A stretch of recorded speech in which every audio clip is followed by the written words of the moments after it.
It's my First Amendment right. It's my First Amendment right. If you know, it has everything to do with it.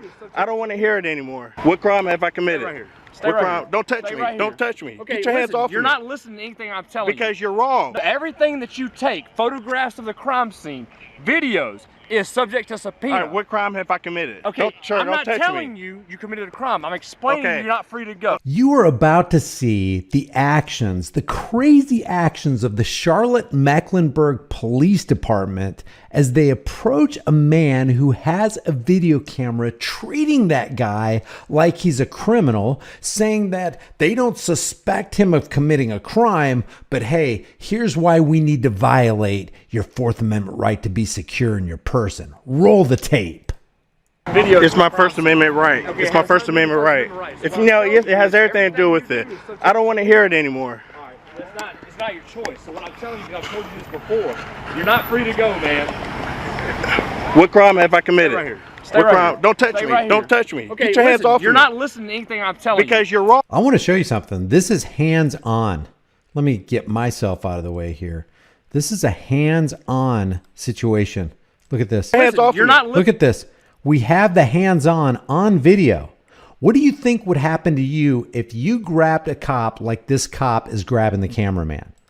Listen to anything I'm telling you. Because you're wrong. No, it's my First Amendment right. This is the same thing I've explained to you on 85. So everything that you take, photographs of the crime scene, videos, is subject to subpoena. All right, what crime have I committed? Okay, I'm not telling you committed a crime. I'm explaining you're not free to go. Okay, so you don't have the right. I'm not telling you you've committed a crime. I'm telling you you're not free to go. In other words, if I don't suspect you of committing a crime, in my view, you're innocent, but I'm still going to put my hands on somebody that I consider innocent and tell them he's not free to go until I say he's free to go. To detain me. Actually, I do. I haven't committed a crime. Yeah, it's not a crime. It's going to be obstruction. It's my First Amendment. No, Investigative I'm on public property. Let me see your ID. It's my First Amendment. Did you hear what that one cop said? He said, it's gonna be obstruction. Oh, if you keep on traveling down this course right here, in our eyes, you will have committed a crime because we decided to come up and mess with you first. It's gonna be a crime in the future. This is called pre-crime. This is pre-crime activity right here. Right. Let me see your ID. I'm not. No. You get your supervisor here. Who's your supervisor? He's right over there. All right, get your supervisor, please. I'm identifying you. Okay, no. I want to see your supervisor. I want to talk to your supervisor. I want to talk to your supervisor. The supervisor is busy, man. Okay. Well, leave me alone. It's my First Amendment right. We're in the United States of America. I have not broken the law. I'm on public property. I'm not interfering with your crime scene. Can you stop talking and listen just for a couple of seconds? Okay. As this officer is trying to explain, all right. When somebody's taking photographs, stuff like that, it may have to be used in court at a later time, man. That's the only thing. We're not trying to get you in trouble. We're not trying to hem you up. We may have to use your footage in court at a later time. Does not trump unalienable individual rights. Never has, and it never will. These guys are pulling some major rabbits out of a bunch of hats here. That you're recording or taking pictures, man. All we want to do is just have you identified. That way, if this goes before a court or whatever, they know that you were out here and know that you may have a picture that's going to help them solve this crime, dude. That's it. Okay, That's all it is. First of all, you have plenty of surveillance and everything of whatever happened. Second of all, if you whatever you need from my footage, my camera, you need a subpoena or a warrant for that. Right, and that's perfectly fine. That's why we're not trying to take your so you don't need my ID for that. Listen, you need to go to the proper authorities, to the judge or the magistrate to go get a warrant. If you walk away, how are we supposed to know who you are? Okay, well, right now you're not going to violate my Fourth Amendment right of seizing my ID or my identification where I have not committed a crime. What's your name? Sir, I do by not. not giving us your name, you're delaying our investigation. If I have not committed a crime, I don't have to. I'm not. You're delaying our investigation of you. I thought you guys were in the middle of a crime scene. I thought there was something more important here than a guy standing on a street corner with a camera trying to record this historical event. Aren't you guys supposed to be doing something right now? And why would you want my video camera footage as evidence when you guys have body cams? There's surveillance cameras all over the place. You guys have dash cams on your vehicles. Why would you subpoena my particular footage when I got here after the crime was committed?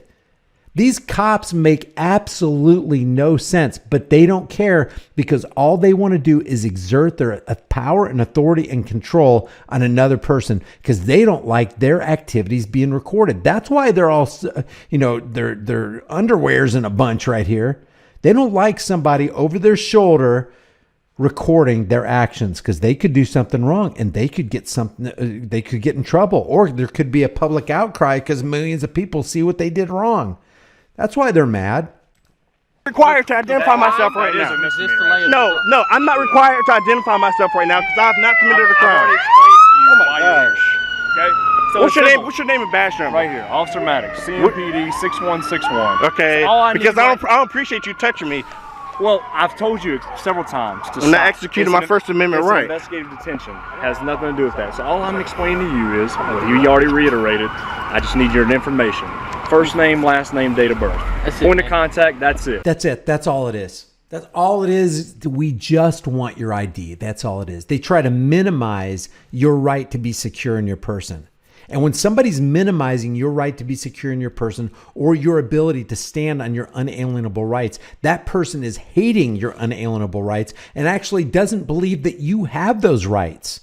As a matter of fact, they believe you have an obligation to obey their commands. And if you don't obey their commands, that puts you on their blacklist. And they're looking down at you and they're wagging their fingers at you and saying, you're just a bad boy because you're not complying with we're the authoritized. Who do you think you are? So when they're just saying, look, all it is, all we want you to do is just relinquish your ID. All it is we just want you to be insecure in your person. That's it. And then we'll leave you alone. Well, guess what? It's time for us to start standing on our rights like this guy. And this has to be a tense moment for this cameraman. You are surrounded by a bunch of bad psychopaths who could do anything to you at any time because they have qualified immunity. Anytime. So it's a very stressful situation that this guy finds himself in. And it looks to me like he's doing a pretty good job standing his ground, not just for his rights, but also for the rights of every single one of us. You know, how many people do you think would cave under this kind of pressure? I bet a lot. It's few and far between that you would have somebody who's actually going to stand there and challenge their authority. I don't need to give you any of that. This goes to the district attorney's office. You don't need any of this. I'm a near bystander. You don't need any of my footage. You have everything. You have everything I have. Explain it to you. Okay, when you're taking Okay, photographs of the whole crime scene, they're gonna. You don't need to know who I am. Nobody here. I don't have anything. I wasn't here when the crime occurred. I'm not trying to take you downtown. Okay, the guy was in the stretcher before I got here. Already loaded up in the ambulance. There's nothing here. Nothing that I have of the crime. I was not here when the crime was committed. That's awesome. So all I do. So you don't need my footage. No. So what I do is I type in the narrative. So he completely decimated their argument. There is no footage that he could have possibly gotten because he arrived after the crime was committed.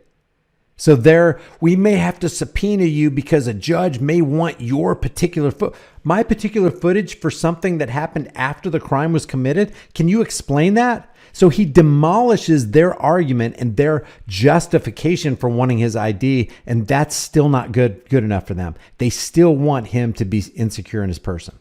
The district attorneys know. You don't need mine. I don't need to. All these people here filming, and you try to point me out, try to single me out. I have not committed a crime. I was outside of the crime scene on public property. That's fine. I'm on a public sidewalk right now. All right. So we can see his face. We know. Look at this. This guy is holding up a camera. And this is the guy that verbalized to the cameraman, we may need to subpoena your footage.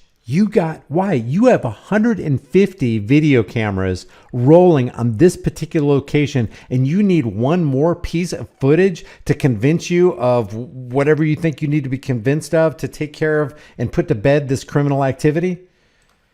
We'll figure it out. I'm out of here, man. And I'm going to write your ass up, too. All right. Have a great night. This was from the YouTube channel PNAC, and I assume that means photography is not a crime. And the police department who engaged in this conflict, who initiated this conflict, is the Charlotte-Mecklenburg Police Department. I will leave the link to PNAC News, and to the Mecklenburg Police Department Facebook page in the description and the pinned comment. If you haven't done so already, subscribe to this channel. Hit the bell notification icon. Give it a thumbs up. Share it with everybody you know. If you want to support the channel further, grab a shirt from the store, become a channel member. But the most important thing is stand for your rights. If you don't stand for your rights, if you don't exercise your rights, you will lose them. The price of freedom is now and will always be eternal vigilance. And indifference to this notion is the means by which the people have and will secure their own oppression. I will see you in the next video.